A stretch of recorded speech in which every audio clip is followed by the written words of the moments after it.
Hi viewers எல்லாரும் எப்படி இருக்கீங்க? நான் உங்கள் டாக்டர் லட்சுமணன். இன்னைக்குள்ள வீடியோ நம்ம எதை பற்றி பார்க்க போகிறோம்னா பித்தம். அதை பற்றி தாங்க இன்னைக்குள்ள வீடியோவில் பார்க்க போகிறோம். பொதுவாக பித்தம் அப்படின்னா என்னன்னு உங்களுக்கே தெரியும். அதை பல பேர் சொல்லி நீங்கள் கேள்விப்பட்டிருப்பீங்க. ஆனால் அந்த பித்தம் நமக்கு இருக்குது அப்படின்னு, பித்தம் அதிகமாக இருக்குது அப்படின்னு எந்தெந்த சிம்டத்தை வச்சு கண்டுபிடிக்கலாம்னு பார்ப்போங்க. அதாவது சிம்டம் என்னென்ன இருக்குன்னா, ஃபஸ்ட்டு பாடி ஹீட்டு, உடல் சூடு கூடும், ஓகேவா? அப்புறம் வாயில் ஒரு கசப்பாகவே இருந்துருக்கும். இப்போ சிலவங்களுக்கு காய்ச்சல் வந்தால் இருக்கும்ல, பாடி ஹீட்டாகவும் வாயில் கசப்பா, அதே மாதிரியான ஃபீலிங் இருக்கும். ஆனால் இது காய்ச்சல் கிடையாது, இது டெய்லி நார்மலாகவே மைல்டாக இருந்துக்கிட்டே இருக்கும், ஓகேவா? அப்புறம் முகப்பரு வரதுக்கும் வாய்ப்பு இருக்குது சிலவங்களுக்கு. ஏன்னா பாடி ஹீட் கூடும்போது ஆட்டோமேட்டிக்காக முகப்பரு வரும். அப்புறம் தலை சுற்றல், அது கூட சிலவங்களுக்கு ரொம்ப ரேராக வரலாம். இவ்வளோ சிம்டமும் பித்தம் கூடும்போது இருக்கும். சரி, இந்த பித்தம் எதனால் கூடுதுன்னா, நம்ம அன்றாடம் சாப்பிடும் சாப்பாட்டு மூலமாக தான் கூடுது. அதாவது சாப்பாடுனா என்னென்ன சாப்பாடு பார்த்தீங்கன்னா, ஃபஸ்ட்டு காரம் அதிகமான ஃபுட்டு டெய்லி சாப்பிடும்போது இந்த பித்தம் கூட வாய்ப்பு இருக்குது. அப்புறம் இந்த ஃப்ரைட் ஐட்டம்ஸ், அதாவது பொரித்த உணவுகள் சாப்பிடும்போது, அது வெஜ் ஆகட்டும் நான் வெஜ் ஆகட்டும் எதுனாலும் சரி தான், இந்த மாதிரி பித்தம் கூடதுக்கு வாய்ப்புகள் இருக்குது.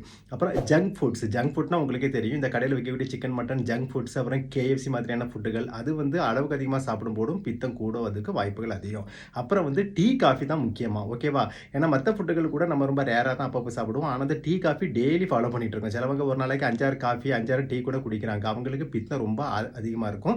பொதுவாக டீயை விட காஃபியில் தாங்க பித்தம் ரொம்ப கூடும், ஓகேவா? ஏன்னா காஃபி பிரியர்களுக்கு இது ஷாக்காக இருக்கும். நீங்கள் கவலைப்பட தேவையில்லை, ஒரு நாளைக்கு ஒரு காஃபி அப்படி நிப்பாட்டிக்கோங்க, ஓகேவா? அது ரொம்ப நல்லது.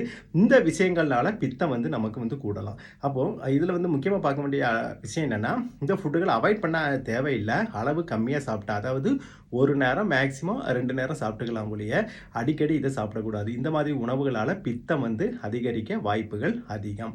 அப்புறம் இந்த பித்தம் கூடிருச்சு, இதை கம்மி பண்ணுறதுக்கு எந்தெந்த ஃபுட்டு மூலமாக கம்மி பண்ணலாம் அதை தான் பார்க்கணும். ஏன்னா பித்தம் கூடி என்னதான் ட்ரீட்மெண்ட் எடுத்தாலும் கொஞ்ச நாளைக்கு பித்தம் கூடாமல் கண்ட்ரோலில் இருக்கும். அப்புறம் மீண்டும் இந்த ஃபுட்டுகளை சாப்பிடும்போது கூடலாம். ஸோ இந்த உணவின் மூலமாகவே கூட்டின மாதிரி உணவின் மூலமாகவே பித்தத்தை கம்மி பண்ணுறோம். அதுதான் இதில் உள்ள லாஜிக், ஓகேவா? அப்போ என்னென்ன உணவுகள் சாப்பிட்டா நமக்கு பித்தம் குறையினா, குளிர்ச்சியான உணவுகள். சிம்பிளாக சொல்ல போனால் குளிர்ச்சியான உணவுகள் பார்த்தீங்கன்னா, வெள்ளரிக்காய் நல்ல கூலிங் எஃபெக்ட் உள்ளது. அதை பச்சையாக கூட சாப்பிட்டுக்கலாம். இந்த மாதிரி வெள்ளரிக்காய் டெய்லி 1-2 சாப்பிட்டு வரலாம். அப்புறம் தர்பூசணி, அதாவது வாட்டர்மெலன் டெய்லி சாப்பிட்டாலும் நமக்கு பித்தம் குறையிறதுக்கு 100% வாய்ப்பு இருக்குது. ஏன்னா இந்த ரெண்டுமே, வெள்ளரிக்காய் தர்பூசணி, இந்த ரெண்டுமே பார்த்தீங்கன்னா நல்ல கூலிங் எஃபெக்ட் உள்ளது. அப்புறம் காய்கறிகள் பார்த்தீங்கன்னா கேரட், கீரை வகைகள். கேரட்டும் கீரை வகைக்கும் அதிகமாக உணவில் சேர்த்துக்கிட்டனாலும் பித்தம் குறைய வாய்ப்பு அதிகம். இந்த கேரட்டு பீட்ரூட்டு மாதிரியான ஐட்டங்கள் மட்டும் இல்லாமல், இந்த கீரை மாதிரி மட்டும் இல்லாமல் ஃப்ரூட்ஸ்லையும் பார்த்தீங்கன்னா ஆப்பிள் முக்கியமாக நம்ம சாப்பிடும்போது என்னென்னா பித்தம் குறைய நல்ல வாய்ப்பு இருக்குது. ஏன்னா ஆப்பிள் ஒரு அருமையான சத்தான ஒரு ஃப்ரூட் இல்லையா? இந்த மாதிரி ஃப்ரூட்ஸுகள் நம்ம உணவில் சேர்த்துக்கிட்டே வரும்போதும் பித்த நாளடைவில் படிப்படியாக என்னவாகும், குறைஞ்சிக்கிட்டே வரும், ஓகேவா? அப்போ இந்த பித்தத்தை குறைப்பதில் பார்த்தீங்கன்னா, இந்த வெள்ளரிக்காய், தர்பூசணி, அப்புறம் ஆப்பிள், இந்த மாதிரி விஷயங்கள் மட்டுமே இல்லாமல் நமக்கு முக்கியமாக இந்த வாட்டர் மாதிரி என்ன குடிக்கலன்னா, தேங்காய் தண்ணீர், கோகனட் வாட்டர்னு சொல்லுவோம் இல்லையா? அது குடித்தாலும் பித்தம் நல்லா குறைஞ்சிக்கிட்டே வரும். ஏன்னா கோகனட் வாட்டரு சொல்லும்போது அது என்னென்னா, அது கூலிங் எஃபெக்ட் உள்ளது. அந்த மாதிரி நம்ம டெய்லி குடிச்சிட்டு வரும்போதும் பித்தம் குறையும். அப்புறம் மோர், தயிர், இந்த மாதிரி உணவுகளை அதிகம் சேர்த்துக்கணும். இதுவும் பித்தத்தை குறைக்கும். பித்தத்தை குறைக்கிறேன்னு சொல்லிட்டு கடையில் விற்கக்கூடிய கூலிங் ஜூஸ் வாங்கி குடிச்சிங்கன்னா எஃபெக்டே கிடையாது. அது மாறாக வேறு வியாதியத்தை உண்டு பண்ணும். இயற்கையான குளிர்பானங்கள் அது ரொம்பவே நல்லது. நான் இவ்வளோ நேரம் சொன்ன விஷயங்கள் பித்தத்தை குறைக்கும். அப்போது இந்த வீடியோவில் நான் என்னென்ன சொல்லியிருக்கேன்னா, பித்தத்தை கூட்டக்கூடிய உணவுகள் என்னென்ன, பித்தத்தை குறைக்கக்கூடிய உணவுகள் என்னென்னு சொல்லியிருக்கிறேன். இப்போ பித்தத்தை கூட்டக்கூடிய உணவுகள் நம்ம டெய்லி வாழ்வில் யூஸ் பண்ணிகிட்டு இருக்கோம். அதுதான் பெரிய ஒரு பிரச்சனையே. அதை அவாய்ட் பண்ணவும் முடியாது. ஆனால் லிமிட்டாக எடுத்துக்கோங்க. இன்ஸ்டேடு அதுக்கு பதிலாக இன்னொரு சைடில் பித்தத்தை குறைக்கக்கூடிய உணவுகளையும் எடுத்துகிட்டே வாங்க. அப்போ ரெண்டும் பேலன்ஸ் ஆயிரும்.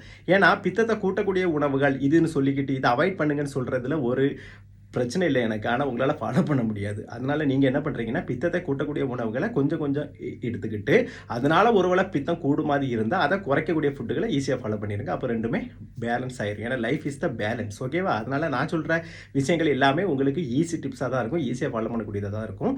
இந்த மாதிரி விஷயங்களை நீங்கள் ஃபாலோ பண்ணால் பித்தம் இல்லாமல் ஜாலியாக லைஃப்பை என்ஜாய் பண்ணி ஆரோக்கியமாக வாழலாம். உங்கள் உறவினர்கள், நண்பர்கள் அனைவருக்கும் ஷேர் பண்ண அவர்களும் ஆரோக்கியமாக வாழ்வார்கள். இப்படி எல்லோருமே ஆரோக்கியமாக வாழ என்னுடைய வாழ்த்துக்கள். இது வரைக்கும் என்னோட சேனலை சப்ஸ்கிரைப் செய்யணும், மறக்காமல் சப்ஸ்கிரைப் பண்ணுங்கள். உங்கள் ஃப்ரெண்ட்ஸ் அண்ட் ரிலேட்டிவ்க்கு ஷேர் பண்ணுங்கள். எனது பித்தம் அதை பற்றிய முக்கியமான ஒரு வீடியோ, அனைவரும் பார்த்து பயனடைய வேண்டும். மீண்டும் அடுத்த வீடியோவில் சந்திப்போம். அது வரைக்கும் பாய்.